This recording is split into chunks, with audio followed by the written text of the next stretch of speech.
Bonjour Virginia, Bonjour, vous allez bien? très bien et vous? Ça va, ça va. Alors, je vous remercie pour prendre ce rendez-vous avec nous pour discuter un peu de votre retour d'expérience sur les cours de Lingala que vous faites depuis maintenant janvier 2023, donc depuis déjà quelques mois au sein de notre école SCS School. Donc, je vais vous laisser vous présenter. Moi, je m'appelle Virginia, je suis française et mes deux parents sont congolais.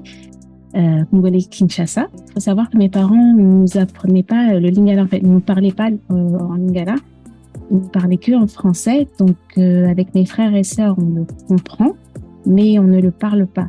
Mes deux grands frères, eux, sont nés au Congo, donc ils le parlent un peu mieux, mais c'est vrai qu'ils ne le parlent pas couramment.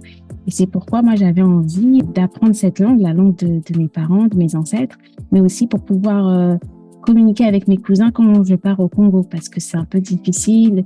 Bon, même s'ils parlent français, mais c'est mieux quand même de pouvoir parler en lingala, échanger avec eux.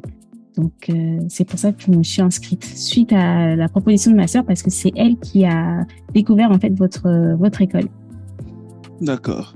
D'accord, merci en tout cas. Oui, donc je comprends que c'est vraiment ce besoin justement de pouvoir développer des capacités encore plus en expression orale.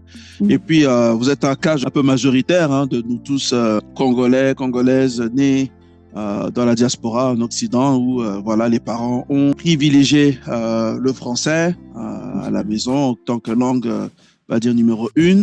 Et ça fait que ça nous a permis de développer des bonnes compréhensions orales, mais par contre, au niveau de l'expression orale, ces facultés-là n'ont jamais été développées, en fait, ou très peu, on va dire. D'accord. Et alors, suite justement aux recommandations de votre sœur, dont vous êtes inscrite en tant qu'intermédiaire au sein de SCS School, comment justement se sont déroulés les cours pour vous jusqu'aujourd'hui et au niveau justement de l'apprentissage, de la progression, qu'est-ce que aujourd'hui vous aurez tiré, qu'est-ce que vous pensez que ça vous a apporté? Franchement, j'adore. J'adore ces cours parce qu'on n'apprend pas seulement la langue, mais aussi l'histoire du pays, comment la langue s'est construite. Par exemple, là, on a eu un devoir qui était en fait de tout ce qui est les plats typiques congolais. Donc, on doit chercher déjà un peu une recette, trouver comment dire les viandes, les différents types de volailles, tous les accompagnements, et ensuite on devra présenter cette recette en lingala. Et ça, c'est quelque chose qui me plaît parce que c'est vrai que je fais la cuisine un peu avec ma mère et qu'il y a certains mots qu'elle me dit en lingala, mais elle le sait pas en français et vice versa. Donc c'est vrai que ça, c'est quelque chose que j'aimerais savoir faire, et cet exercice-là, ça sera un très bon exercice pour m'entraîner. D'accord. Ah oui, effectivement, c'est vraiment très intéressant. Merci en tout cas de faire part de cette expérience-là, donc justement de pratiquer de cette manière-là. C'est vrai que même au niveau de la nourriture, il y a beaucoup de choses que on ne sait pas forcément en français. Ça me rappelle ce que m'avait dit un de mes profs d'anglais quand j'étais étudiant. C'était un anglais qui vivait en France. Il était même binational, il était britannique. Et il nous avait dit qu'en fait, quand il a appris le français, mais vraiment pour être enseignant d'anglais en France, il s'est rendu compte qu'il a approfondi son apprentissage de l'anglais qui était sa langue maternelle. C'est vrai que souvent, quand on apprend une autre langue, ça nous pousse des fois à se rendre compte qu'il y a des choses que même dans notre propre langue qu'on ne sait pas non plus en fait. Exactement. On va découvrir parce qu'on apprend dans une autre langue un nouveau mot. D'accord. Donc il y a vraiment un apport fort, et puis cet aspect culturel voilà, qui est important. Et nous, c'est l'un des objectifs. C'est vraiment, ce n'est pas histoire d'apprendre à dire des mots pour pouvoir communiquer avec quelqu'un, mais c'est vraiment un aspect culturel derrière qui ne se perd pas. D'accord. Exactement. On apprend aussi, je voulais ajouter, on apprend aussi à travers des chansons. On écoute beaucoup de chansons et on fait un peu ce qui va être des études de texte, en fait, l'étude des paroles. Et ça nous remet un peu dans le contexte. Donc ça aussi, c'est intéressant. D'accord, donc c'est vraiment un apprentissage avec des cas concrets, des cas réels. Ok, donc aujourd'hui, vous vous sentez plus à l'aise vis-à-vis de la langue, plus apte à communiquer avec d'autres personnes, ou tout simplement de suivre peut-être des documentaires ou ce genre de médias? Quand j'écoute, par exemple, Radio Okapi ou même RTNC, je comprends un peu mieux la structure de la phrase. Je sais pas comment vous expliquer. Peut-être je comprends aussi un peu mieux parce que j'ai acquis de nouveaux vocabulaires. Mais c'est vrai que je me sens pas encore à l'aise à échanger, par exemple, avec ma mère. Je vais lui dire, elle m'encourage pourtant à parler en lingala. je vais commencer, mais après, je suis un peu timide. D'accord. Ouais, donc il y a l'étape de se lancer, quoi. Après, mais ça prend du temps, hein. Ça prend du temps, c'est pas toujours évident. Surtout quand c'est avec une personne avec laquelle ce n'est pas naturel, on va dire, de parler dans cette langue, ouais. Ça fait quelques années qu'elle commence à me parler en lingala, mais je lui réponds toujours en français. Donc là, il faut prendre l'habitude de lui répondre en lingala. Ok. Et les cours, comment avec le professeur? Donc, vous étudiez avec Molakissi Leobanem et les autres étudiantes, le petit groupe, les déroulements des séances. Comment ça se passe pour vous? Quel est votre retour d'expérience sur ce niveau? Alors moi, j'ai de la chance parce que dans mon groupe, je suis avec ma grande sœur, du coup, et une amie à nous. Donc, on est 3. Et ça se passe super bien parce que comme on se connaît déjà, on est plus à l'aise à travailler ensemble, on s'entraide. Donc, je pense que ça, c'est l'avantage que j'ai, c'est d'être dans un groupe avec des personnes que je connais déjà. D'accord. Ok, effectivement, oui, ça favorise. Il y a déjà une familiarité qui est déjà là. C'est ça. D'accord.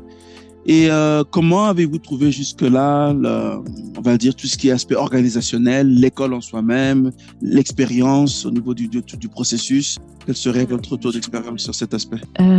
L'école, vraiment top.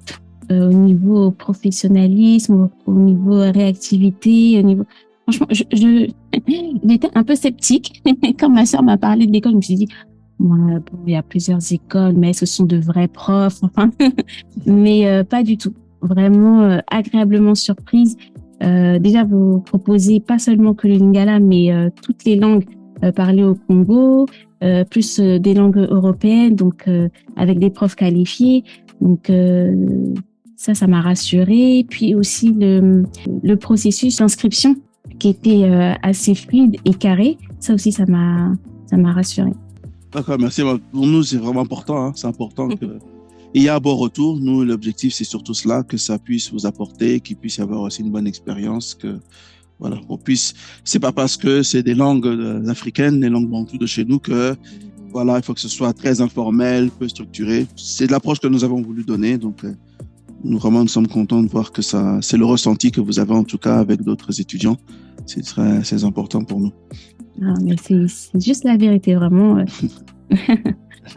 Merci en tout cas. Et alors, si justement il y a une étudiante ou un étudiant qui se tâtonne, qui cherche à apprendre le lingala, quel serait votre conseil justement? De se lancer, de vraiment de vous contacter et de se lancer, de pas se dire oui, j'ai le temps, faut pas repousser.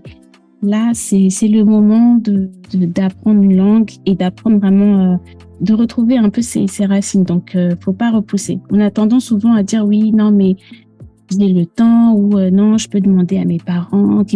Mais ça sera jamais autant. La motivation ne sera pas pareille que si on s'inscrit à l'école et qu'on suit des cours. Merci en tout cas. Oui, donc il y a le cadre en fait justement qui joue aussi.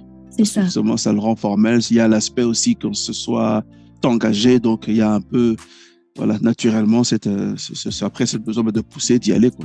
Mm-hmm. Ok, bon, en tout cas, je vous remercie pour votre retour d'expérience, avoir partagé justement cela avec nous, partager avec justement les autres étudiants qui peut-être étudient d'autres langues, ne sont pas de lingala, ou tout candidat potentiel qui comprend déjà bien le lingala, voire très bien, mais peut-être ne parle pas encore de manière courante. Voilà, vous avez là un retour justement d'une étudiante de niveau intermédiaire. Ok. Donc, nakosukisa, est-ce que kokiko lobela biso moi eloko na lingala?